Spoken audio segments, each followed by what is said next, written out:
আসসালামু আলাইকুম। আশা করি সবাই ভালো আছেন এবং সুস্থ আছেন। ইতিমধ্যে আমার টাইটেল বা থাম্বনেল দেখে অনেকেই হয়তো অবাক হয়ে গেছেন বা অনেকে হয়তো দুশ্চিন্তায় পড়ে গেছেন। আ আমাকে যারা চিনেন, আমার ভিডিও যারা দেখেন, আমাকে যারা ব্যক্তিগতভাবেও চিনেন, তো সবাই জানেন যে আমি কখনোই কোনোদিন কোনো ইনফরমেশন কাউকে দেইনি। যেই ইনফরমেশনের কারণে আপনি প্রতারিত হয়েছেন বা নানানভাবে আপনি হয়রানির শিকার হয়েছেন এরকম কোনো কিছু। আমি আপনাকে কখনোই কোনো রকম মিথ্যা আশ্বাস বা বিশ্বাস কোনোটাই দেইনি, কখনোই দেইনি।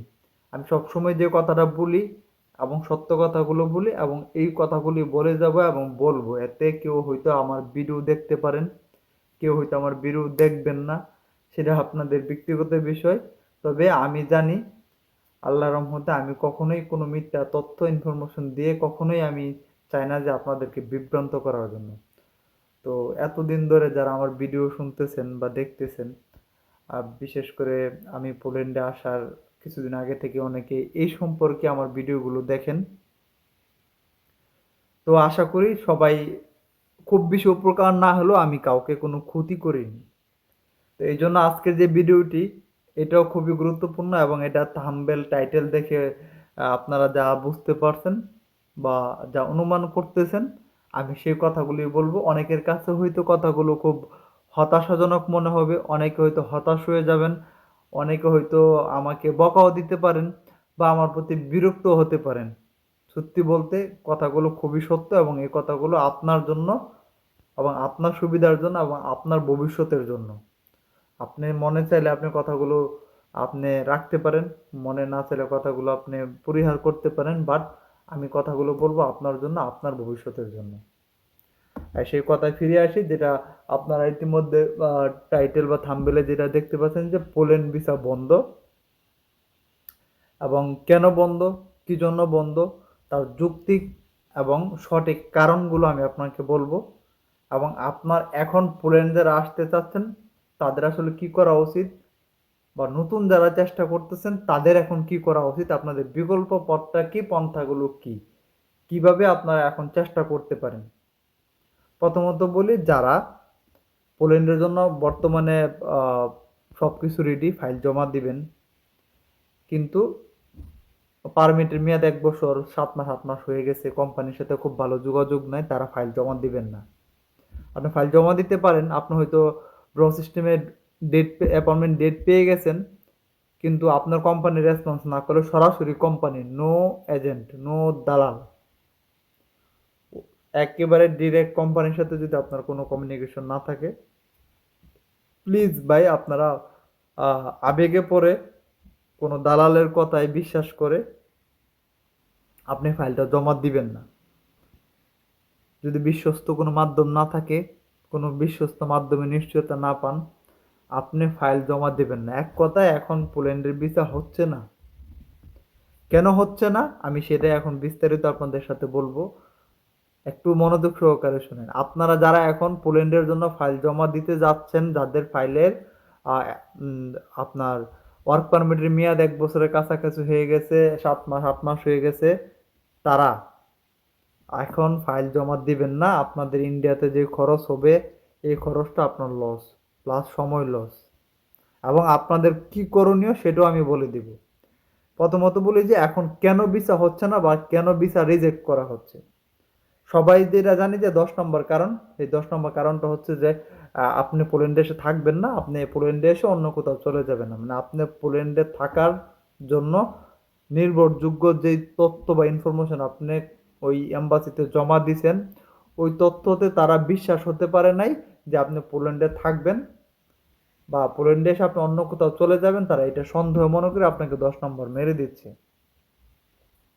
সত্যি কথা বলতে কি, আপনার নামে 10 নম্বর মানে কি জন্য মারে সেটা হচ্ছে যে আপনার অ্যাকোমোডেশন লেটার, আপনার থাকার যে জায়গা, আপনার কোম্পানি আপনার জন্য যে ব্যবস্থা করছে থাকা খাওয়ার জন্য, সেইটার গ্রহণযোগ্যতা হচ্ছে অ্যাকোমোডেশন লেটার। মানে ওই নিশ্চয়তাটা যদি ভালো না থাকে তার মানে নিশ্চয়ই আপনি পোল্যান্ডে থাকার জন্য না, আপনি অন্য কোথাও চলে যাবেন, এটাই বোঝা যায়। যদি আপনি ধরেন আপনি এক জায়গায় যাচ্ছেন, সেখানে আপনার বাড়িঘর নেই, বা আপনার থাকার নিশ্চয়তা নেই, তাহলে আপনি থাকবেন যে তার তো গ্যারান্টি নেই। নিশ্চয়ই আপনি অন্য কোনো দেশে চলে যাওয়ার চিন্তা ভাবনা করে পোল্যান্ডে আসবেন। সো এটা তো অ্যাকোমোডেশন লেটারের কারণেই বা অ্যাকোমোডেশন যদি স্যাটিসফ্যাকশন না থাকে তার জন্যই ম্যাক্সিমাম সময় 10 নম্বর দেওয়া হয়। এখন ঘটনা হচ্ছে শুধু এটার কারণে কি 10 নম্বর দেয়, বা আপনি নাকি আপনার সবকিছু ঠিকঠাক থাকার পরও 10 নম্বর দিতেছে। এবং আমি এখন বলতে চাচ্ছি যে এখন হুদাই 10 নম্বর দিতেছে, অপ্রয়োজনে 10 নম্বর দিতেছে। মানে আপনার ডকুমেন্ট ভালো থাকলেও 10 নম্বর দিচ্ছে, ডকুমেন্ট খারাপ থাকলেও 10 নম্বর দিচ্ছে। তাহলে এখন আপনি আমাকে আবার আপনার মনে প্রশ্ন জাগতে পারে যে তাহলে কি আমরা ফাইল কি হুদায় জমা দিতেছি? আর হুদায় বলতে কি একটা আপনি তো একটা সিস্টেমের মধ্যে আছেন। আপনি একজনের কাছ থেকে একটা পারমিট ম্যানেজ করছেন, আপনি ইন্ডিয়ান ভিসা করবেন, আপনি ড্র সিস্টেমে আপনি অ্যাপয়েন্টমেন্ট ডেট পাবেন, আপনার তো একটা সিস্টেমের মধ্যে আছেন। এই সিস্টেমের মধ্যে থাকা অবস্থায় অনেকটা সময় চলে যায়, কারো 6 মাস, কারো 1 বছর, কারো 1.5 বছর, এমনকি অনেকের 2 বছরও চলে যায়। এই সিস্টেমের ভিতরে কিন্তু অনেক সময়, অনেক নিয়ম, পরিস্থিতি পাল্টে যায়, কিন্তু আমরা এটা জানি না, বা আমরা জানার যে মাধ্যম থাকে সে মাধ্যম থেকে প্রপার জানতে পারি না। এখন সেটা হচ্ছে যে দেখেন, এর মাঝে কিন্তু সেনজনের আরো রোমানিয়া সহ আরো 2টি রাষ্ট্র সেনজনভুক্ত হয়েছে। রোমানিয়াতে প্রচুর পরিমাণ বাংলাদেশি ছিল, প্রচুর পরিমাণ বাংলাদেশি ছিল। তারা সবাই, সবাই বলতে ম্যাক্সিমাম যারা রোমানিয়া ছেড়ে চলে আসতেছে তারা পোল্যান্ডে আসতেছে। এবং আরো যে বাকি 2টা সেনজনভুক্ত হয়েছে ওই দেশ থেকেও নতুন যারা সেনজন হয়েছে তারা পোল্যান্ডে চলে আসতেছে। পাশাপাশি ক্রোয়েশিয়া থেকে যারা ক্রোয়েশিয়ার ভিসা হয়েছিল, আপনারা সবাই জানেন পোল্যান্ডের ভিসা রিজেক্ট হইতেছিল কিন্তু ক্রোয়েশিয়ার ভিসা হচ্ছিল। ওই ক্রোয়েশিয়াতে যারা আসতেছে সবাই, সবাই মানে অলমোস্ট 85% আর 90% লোক শুধু পোল্যান্ডে ঢুকে যাচ্ছে, পোল্যান্ডে চলে আসতেছে। এখন পোল্যান্ডে যার বা যে অবস্থা, পোল্যান্ডের তো কোনো অবৈধ কেউ থাকতে পারে না, তার মানে পোল্যান্ডে যারা আছে তারা লিগ্যাল। এখানে ভ্যাকেন্সি গুলো মানে মোটামুটি ফিল আপ থাকে, কিছু খালি হয় আবার এসে ফিল আপ। এখন রোমানিয়া সহ আরো যে বাকি 2টা রাষ্ট্র সেনজনভুক্ত হয়েছে, পাশাপাশি আপনার পাশাপাশি আপনার ক্রোয়েশিয়া থেকে অনেকে চলে আসতেছে। সব মিলে আসলে এখানে যাই কর্মী সংকট ছিল। ধরেন আমার কোম্পানিতে একটা এক্সাম্পল, আমার কোম্পানিতে 10 জন কর্মী দরকার, এটা আমি বাংলাদেশ থেকে আনতে গেলে আমার অনেক সময়ের প্রয়োজন। তো সেটা কিন্তু আমি যারা রোমানিয়া থেকে আসতেছে, যারা ক্রোয়েশিয়া থেকে আসতেছে, ওই সময় বাদে আমি খুব দ্রুত তাদেরকে নিয়োগ দিয়ে ফেলতেছি। তো এই সব কিছু মিলেই কিন্তু এখন কর্মী সংকট নেই, পোল্যান্ডে এখন কর্মী সংকটে নেই, আপাতত নেই, কোম্পানি আবার লাগবে।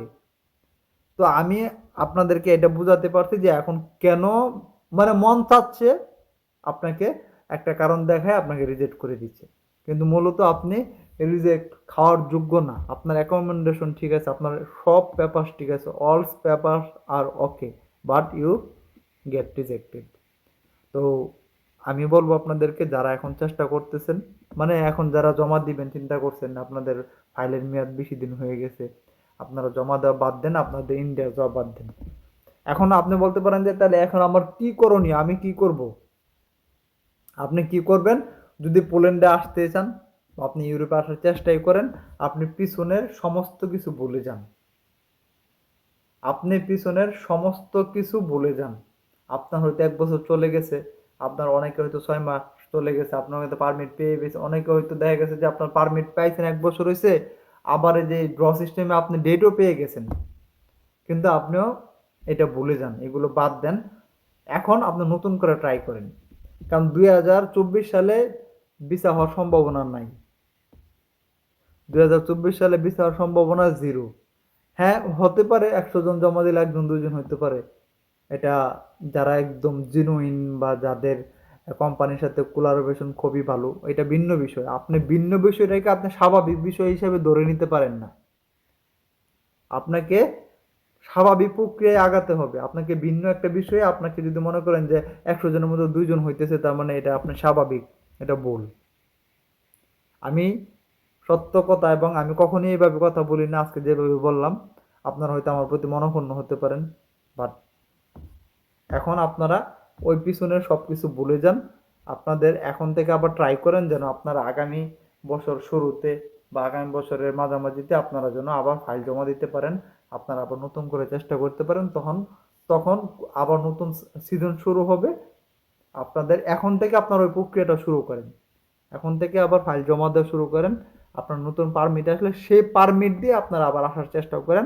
বর্তমান যে সিচুয়েশন, এই সিচুয়েশনে ভিসা হচ্ছে না। আর ভিসা না হওয়ার কারণ ভাই, ভিসা তো এম্বাসি দিবে, ঠিক আছে, ভিসা দেওয়ার কাজ এম্বাসি ভিসা দিবে, কিন্তু কোম্পানি যদি আপনাকে না চায় তাহলে ভিসা এম্বাসি কেন দিবে? এম্বাসি তো আপনাকে আমাকে আনবে এখানে এম্বাসি বসায় খাওয়ানোর জন্য না, কাজ দেওয়ার জন্য। কাজটা কে দিবে? কাজ তো আর এম্বাসি দিবে না, কাজ কোনো না কোনো কোম্পানি দিবে। তো সেই কোম্পানি যদি আপনাকে রিজেক্ট করে বা কোম্পানি যদি আপনাকে ডিনাই করে, তাহলে আপনি কিভাবে চাকরি পাবেন বা কিভাবে ভিসা পাবেন? আপনার ভিসা তো রিজেক্ট হবেই। যে আপনাকে এখানে কাজের সুযোগ দিবে, যে আপনাকে এখানে থাকার সুযোগ দিবে, যে আপনাকে এখানে খাবারের সুযোগ দিবে, মানে আপনার সব দায়িত্ব কোম্পানি। ওই কোম্পানি যদি প্রয়োজন মনে না করে আপনাকে দরকার তাদের, তখন কোম্পানি এম্বাসি কেন ভিসা দিবে? আশা করি বুঝতে পারছেন। আপনারা আমার প্রতি রাগ খুব যাই থাকেন না কেন ভাই, আমি সত্য কথা বলে দিছি। অনেক ঘুরে পেঁচে হয়তো বলতে পারতাম, কিন্তু এত ঘুরে পেঁচে বলার আসলে আমার প্রয়োজন মনে করতেছি না।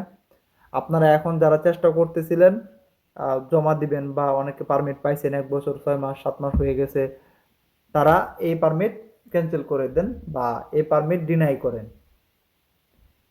একেবারে এখন থেকে যারা নতুন পাইছেন, 1 মাস 2 মাস হচ্ছে পাইছেন, একেবারে নিউ, তারা ইমিডিয়েট যদি জমা দিতে পারেন এটা ভিন্ন বিষয়। কিন্তু যারা অনেক দিন ধরে সাফার, ওই ডেট কিনতে পারতেছিলেন না, তারপর ড্র সিস্টেমে চলে গেছে, মানে একটু লেন্দি প্রসেস হয়ে গেছে, তারা সব বাদ দেন, ভুলে যান। মনে করেন যে আপনাদের লাইফ থেকে 6 মাস 1 বছর চলে গেছে, আবার নতুন করে চেষ্টা করেন। ইনশাল্লাহ ভালো কিছু আশা করি হবে। তো এতটুকু বিশ্বাস রাখেন যে আমি কোনো মিথ্যা তথ্য আপনাদেরকে দেই নাই, ভবিষ্যতে দেব না। এখন যে তথ্যটা দিছি এটা অনেক গুরুত্বপূর্ণ তথ্য। আপনারা এখন কোনো এজেন্সির কথায় আপনারা কোনো ফাইল সাবমিশন করবেন না, এটা আপনাদের পুরোটাই লস হবে। ইন্ডিয়াতে থাকা খাওয়া মোটামুটি ভালো একটা টাকা খরচ হবে। সব কিছু মিলে আপনি নতুন করে চেষ্টা করেন, নতুন করে ওয়ার্ক পারমিট ম্যানেজ করে আবার নতুন প্রক্রিয়াতে আপনারা আবার আসার চেষ্টা করেন। তখন কর্মীর নতুন একটা সিজন শুরু হবে, এবং রোমানিয়া থেকে তো আর লোক তো সব চলেই আসছে বিভিন্ন দেশ থেকে, আবার আসবে, কিন্তু এত আর আসবে না। এই গত কিছুদিন যাবত যত আসছে এত আর আসবে না, স্বাভাবিক হয়ে যাবে পরিস্থিতি। ইনশাল্লাহ বিশ্বাস রাখেন, আবার চেষ্টা করেন। তো সবাই ভালো থাকেন, সুস্থ থাকেন। আপনারা আমার প্রতি মন খারাপ করেন না। আপনারা আমাকে বকা দিতে পারেন, গালিগালাজ করতে পারেন, বাট আমি সত্য কথা বলছি এবং সত্য কথা বলবো। আপনাদের মন খারাপ হলেও আমার কিছু করার নেই। দুঃখিত সবার কাছে, ক্ষমা চাচ্ছি যদি কিছু মনে করে থাকেন। আল্লাহ হাফেজ।